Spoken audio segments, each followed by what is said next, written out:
Machen Sie sich einfach keine Sorgen. Er wird Ihnen keinen Haar krümmen. In Ihrer Gegenwart bestimmt nicht. Na bitte, hab ich's doch gewusst. Isabel! Isabel, hallo. Deswegen hast du heute Abend keine Zeit für mich. Es gibt einen Menschen, den ich sehr im Stich gelassen habe. Diese Frau. Es geht um meinen Sohn. Du hast ein Kind? Machen Sie keine Geschäfte mit diesem Mann. Mich hat er als Ersten ruiniert. Die Nächsten werden Sie sein. Dieser Mann ist ein Betrüger.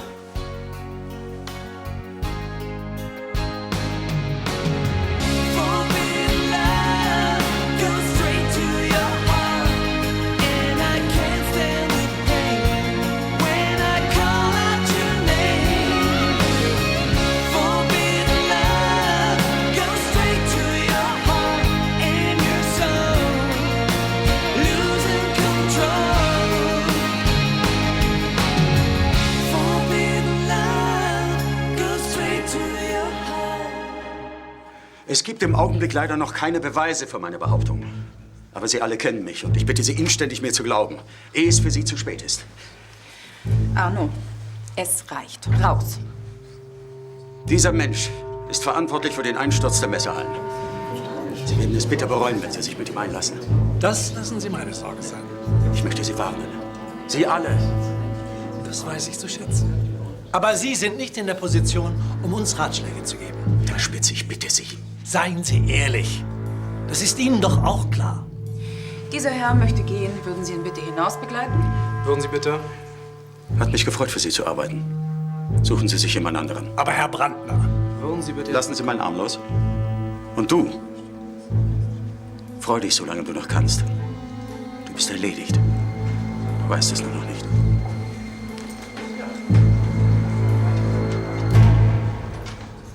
Ich muss da wohl was klarstellen. Noch klarer? Ich finde das deutlich genug. Herr Roloff, wer ist denn das? Komm jetzt, Isabel. Lass mich. Jetzt hör mir doch bitte mal zu. Das ist Frau Menge. Und sie hat mich beauftragt, ihren Personenschutz zu übernehmen. Ich sehe, machst du das ganz großartig. Warum sollte ich dich anlügen? Warum solltest du nicht? Das wäre wohl nicht das erste Mal. Sag mal, spinnst du jetzt oder was? Entschuldige, dass ich euch gestört habe. Ich wünsche dir noch viel Spaß bei deiner Geschäftsbesprechung. Isabel.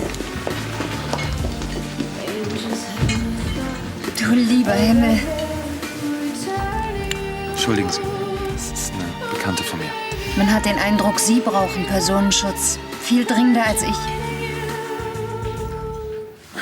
Und ich habe schon wer weiß was gedacht. Aber ein Sohn? Peter, wir haben alle unsere Vergangenheit. Auf meine bin ich aber nicht besonders stolz. Ich finde es schön, dass du ein Kind hast. Warum ist dir das so unangenehm? Ist eine lange Geschichte. Hoffentlich keine, die unsere Beziehung belastet. Nein, ich denke nicht. Da bin ich ja beruhigt.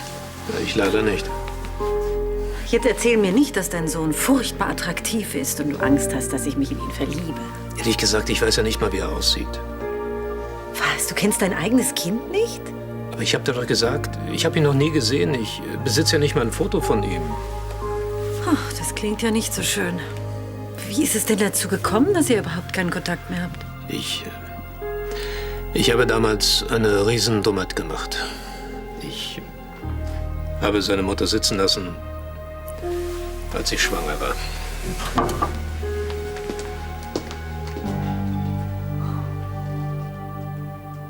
Nehmen wir mal die Zahlen der vergleichbaren Objekte in Frankfurt und München. Die Akzeptanz, also die Zuschauerzahlen, diese Kinos sind nach 2 Jahren nahezu ausgelastet. Nehmen wir mal in Berlin das Kino am Potsdamer Platz. Dieses Kino, also die Nutzung dieses Kino verläuft auch erwartungsgemäß. Entschuldigen Sie, ich bin etwas durcheinander. Verständlich. Nach diesem Auftritt. Sie waren gerade bei den steigenden Zuschauerzahlen. Können Sie das noch mal wiederholen? Ich versuche gerade, die Daten zu finden. Philipp? Wenn es Ihnen reicht, es würde ich gerne die Präsentationen hier abbrechen. Ich schicke Ihnen natürlich die Unterlagen zu und wir können auch einen neuen Termin verabreden. Meinetwegen, oder wie sehen Sie das? Unter den besonderen Umständen? Wir könnten die Veranstaltung ja an einer Cocktailbar fortsetzen. Ich glaube, die Kollegen haben nichts dagegen. Vielen Dank für Ihr Verständnis.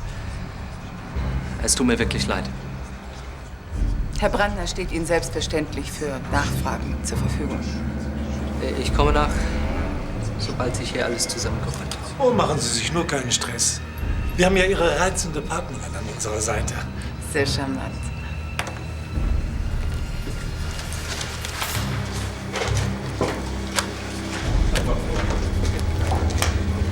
Lassen Sie sich zusammen, verdammt nochmal.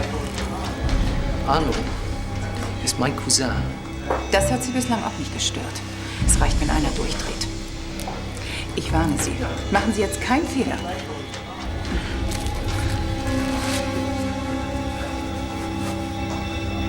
Danke. Name Talk? Ja. Ich verstehe nicht, wie ich auf diesen Macho reinfallen konnte. Bist du doch gar nicht. Du hast ihn abblitzen lassen, weil du nichts von ihm willst. Also, worüber regst du dich auf? Er hat mich angelogen. Er hat mir vorgegaukelt, er sei in mich verliebt. Vielleicht ist er das ja immer. Und diese Frau in dem Lokal ist wirklich eine Klientin von ihm. Zwischen denen läuft was. Woher willst du denn das wissen? So wie er sie angeguckt hat. Also gut, angenommen, Mark hat was mit dieser Frau. Er tröstet sich mit ihr, weil er bei mir nicht gelandet ist. Kann man ihm nicht übel nehmen. Du verstehst mich nicht. Das ist nicht der Punkt. Wenn zwischen den beiden wirklich etwas läuft, wieso sieht's die Frau Mark? Tarnung. Das ist doch albern. Nicht. Stell dir mal vor, du sitzt mit deinem Freund in einem Lokal. Mark ist nicht mein Freund. Ja, das habe ich doch auch gar nicht gesagt. Jetzt hör mir doch endlich mal zu. Okay. Also gut. Du sitzt da, eine Frau kommt rein. Er sagt zu ihr, Entschuldigung, darf ich vorstellen, Frau Mohr, eine Klientin von mir. Unsere Beziehung ist rein geschäftlich. Das würde keiner wagen. Richtig. Also? Du willst damit sagen, dass diese Frau Menge oder wie sie heißt, Marks Behauptung hätte widersprechen müssen? Vorausgesetzt, sie stimmt nicht. Du nimmst ihn in Schutz? Nein, aber es könnte doch sein, dass Mark recht hat.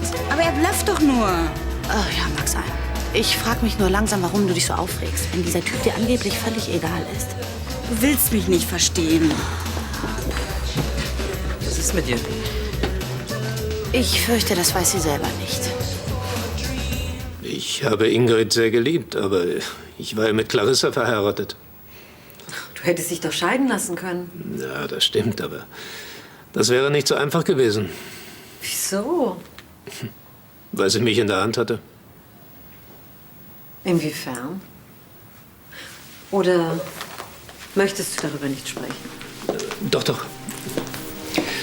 Ich hatte mal ziemlich Mist gebaut und wäre dafür beinahe in den Knast gewandert. Clarissa hat davon gewusst und hat dich erpresst. Gefängnis, das wäre für mich das Schlimmste. Also habe ich Ingrid verlassen und bin bei Clarissa geblieben. Und Ingrid war zu dem Zeitpunkt schon schwanger? Ja. Was ist denn aus ihr geworden? Habt ihr euch später wiedergesehen? Nein. Sie hat sich direkt nach der Geburt unseres Jungen das Leben genommen. Wie schrecklich. Ich wollte unseren Jungen unbedingt zu mir nehmen, aber er kam zu ihren Eltern. Konntest du ihn besuchen? Nein, sie haben es verhindert. Schadet dem Kind, hieß es.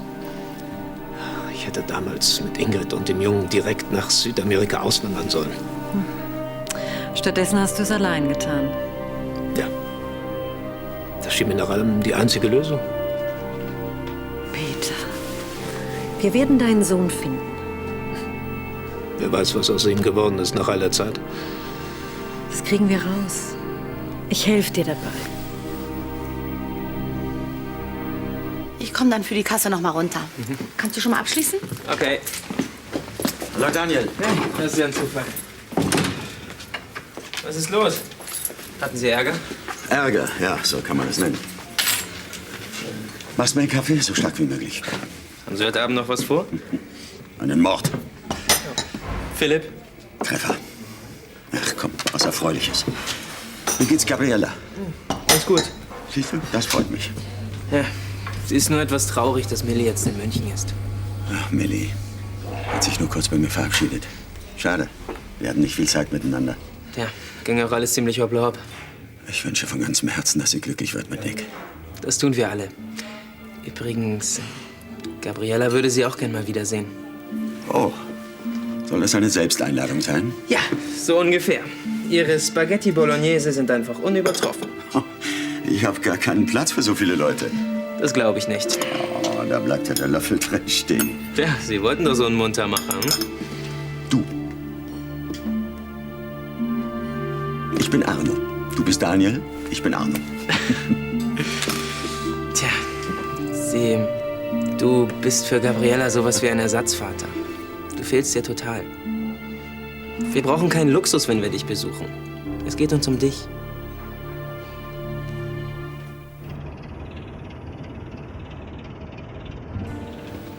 Was weißt du denn genau über ihn? Leider nur seinen Namen. Johann Maximilian Bohn. Ja, das ist doch schon mal was. Über die Auskunft hast du es versucht. Er ist nicht eingetragen. Weißt du sein Geburtsdatum? Ja. Er ist auf dem Standesamt in Neuss eingetragen. Aber das ist wirklich alles, was ich rausgekriegt habe.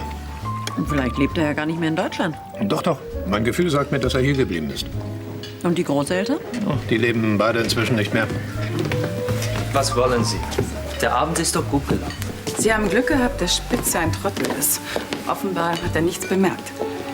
Mir ist Arnos Auftritt irgendwie an die Nieren gegangen. Und ich dachte, Sie wären Profi. Das ist ja wirklich unverfroren. Allerdings. Ich habe reserviert. Darf ich die Reservierung mal sehen? Jetzt stell dich nicht so an.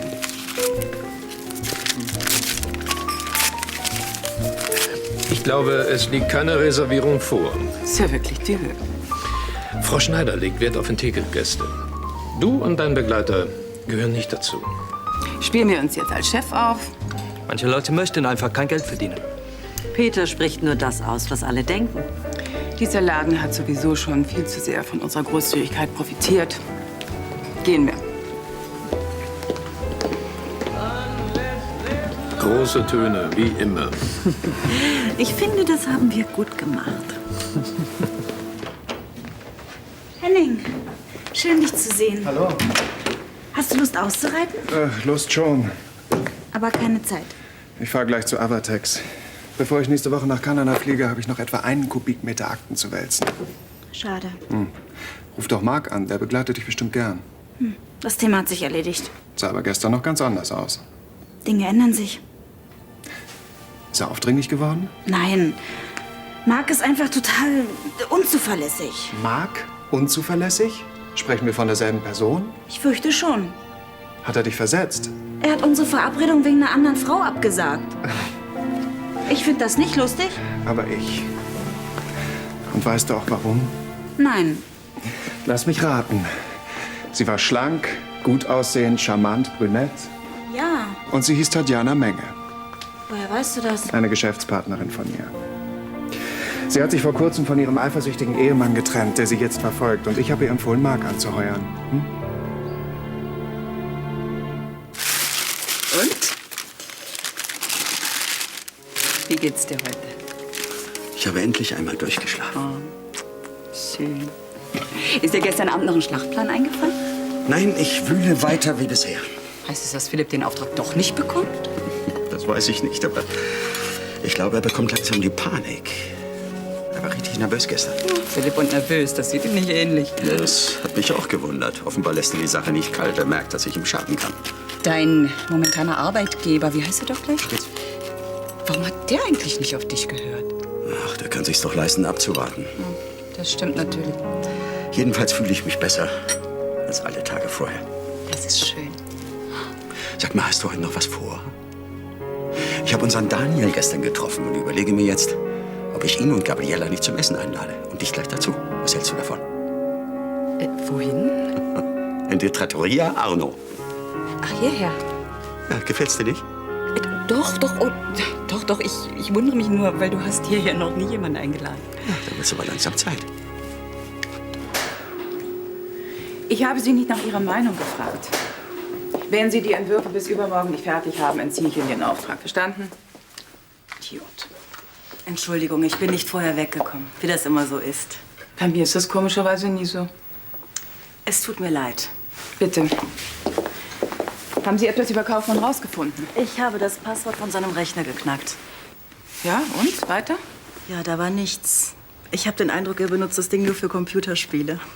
Ja, wollen Sie mir etwa weismachen, dass auf diesem Rechner noch nie ein Brief geschrieben worden ist? Doch. Aber da steht nichts Interessantes drin. Und das Gleiche gilt für seine Telefonate. Jetzt hören Sie mir mal gut zu. Ich brauche möglichst brisante Fakten. Und zwar schnell. Haben wir uns verstanden? Ich bin Peter Kaufmanns Assistentin und keine Detektivin. Na, nicht mehr lange, wenn Sie so weitermachen. Dieser Kerl muss endlich von der Bildfläche verschwinden. Also strengen Sie sich an. Ich gebe mein Bestes. Hoffentlich. Schon Ihres Kindes wegen. Es täte mir leid, wenn Sie Ihren Job verlieren. Ja, lass uns mal weiter überlegen. Was ist mit den Meldeämtern? Weißt du, wie viele es davon allein in Nordrhein-Westfalen gibt? Das ist wie die berühmte Stecknadel im Heuhaufen. Aber du könntest eine Vermisstenanzeige aufgeben. Nein, dann steckt die Polizei mit drin und das möchte ich nicht.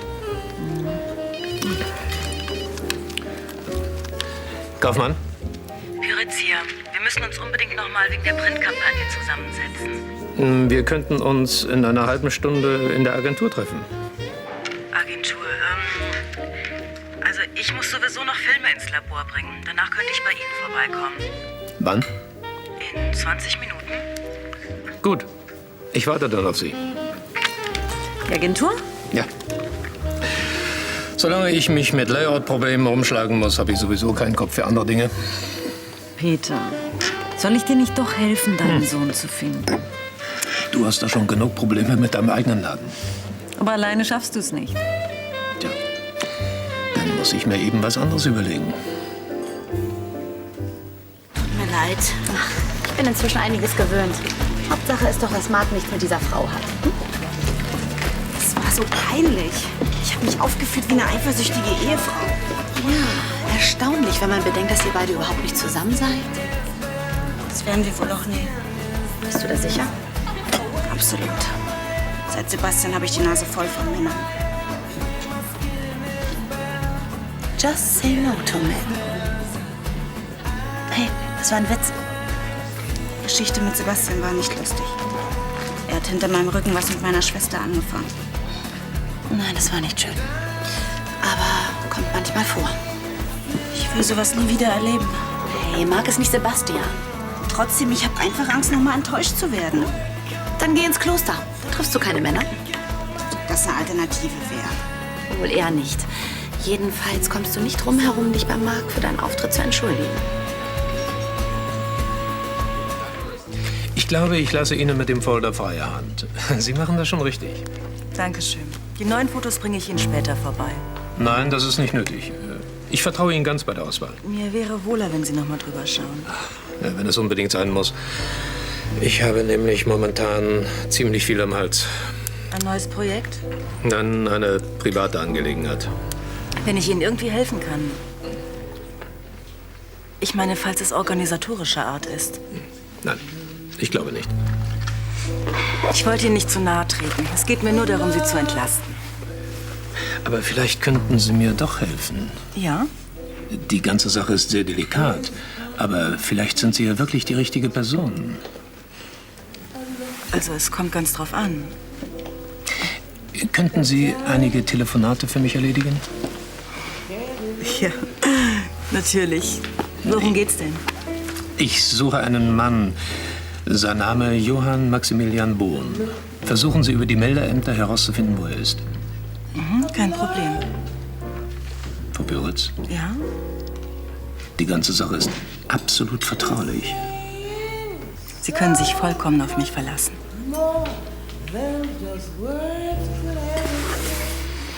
Oh, soll ich gehen? Nein, nein. Mach ich schon.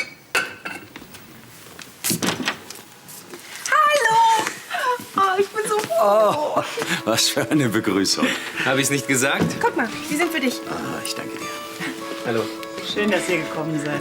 Ja, wenn Arno kocht, dann immer. Oha. Spaghetti Bolognese, mein Lieblingsgericht. Extra für dich. Hier, nimmst du das als Ware? Ja, klar. Sie hat sich schon beschwert, dass ich die Soße immer falsch mache. Wieso kochst du nicht selber? Nee, bei uns in der Pension ist kein Herd. Volle Ausrede. Gott sagen, eine große Köchin warst du doch noch nie. Ich esse eben lieber. So, Kinder, setzt euch. Ich bin so froh, bei dir zu sein. Leider nicht in unserem alten Haus. Naja, Hauptsache, wir sehen uns mal wieder. Ja, und nicht nur wegen der Soße. Ich bin eben ein Familienmensch. Gut. Auf unsere Familie. Und auf den guten Gastgeber. Und auf die besseren Zeiten, die jetzt kommen werden. Und was soll ich sagen? Wie wär's mit sorry, es tut mir leid? Ach, dir wird schon irgendwas einfallen. Das wirkt aber so, als ob ich ihm hinterherrenne. Bist du nun an Marc interessiert oder nicht? Ja. Aber das muss ich ihm noch nicht auf die Nase binden. Aber du magst ihn doch, also? Schon. Und er mag dich. Warum ist das bei euch beiden so kompliziert? Ich weiß es auch nicht. Aber ich. Weil du deine Zähne nicht auseinanderkriegst. So wird es nie was. Meinst du? Ich sag dir mal was. Das mit Erika ist blöd gelaufen. Aber wenn ich damals gekniffen hätte, dann würde ich mir heute noch Vorwürfe machen. Aber sie hat dich doch total verletzt. Nicht nur. Wir hatten ja auch schöne Zeiten. Warum willst du dir partout nicht eingestehen, dass du in Marc verknallt bist? Weil du brichst dir doch keinen Zacken aus der Krone. Du meinst, ich soll Marc sagen, dass ich ihn mag? Unbedingt.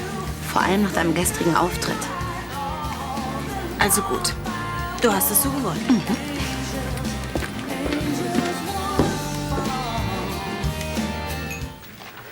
Ich muss Sie dringend sprechen. Was gibt's denn so plötzlich? Ich habe was. Dann sind Sie ja doch brauchbarer, als ich dachte. Ich soll Peter Kaufmann helfen, jemanden zu finden. Er sagt, es sei sehr delikat. Eine Frauengeschichte? Nein, ein Mann. Johann Maximilian Bohn. Bohn. Bohn. Natürlich. Ingrid Bohn? Johann Bohn. Ingrids kleiner Bastard. Das unerfreuliche Nebenprodukt meines geliebten Gatten. Ach, dieser Johann ist der Sohn von Peter Kaufmann. Allerdings. Aber richtig spannend wird's erst, wenn wir ihn gefunden haben. Ich weiß nicht, ob das so eine gute Idee war, mich mit Marc zu verabreden. Vielleicht sollte ich besser gehen. Du willst doch jetzt nicht kneifen, so kurz vor dem Ziel, hm? Dafür ist es sowieso zu spät. Also, sitzen bleiben und tief durchatmen. Hallo. Hallo. Ich wollte noch mal mit dir reden wegen gestern. Ja, das trifft sich ja gut. Ich habe mich ziemlich blöd benommen. Halb so wild. Schön, dass du das auch so siehst. Versteh mich jetzt bitte nicht falsch, aber mir ist gestern wirklich einiges klar geworden. Ja? Was denn? Du weißt wahrscheinlich am besten, dass du nicht ganz einfach bist. Ich bin manchmal vielleicht etwas impulsiv. Etwas ist gut. Isabel, wir werden immer wieder aneinander geraten. Was willst du damit sagen? Wahrscheinlich wäre es das Beste, wir würden uns einfach nicht wiedersehen. Schluss.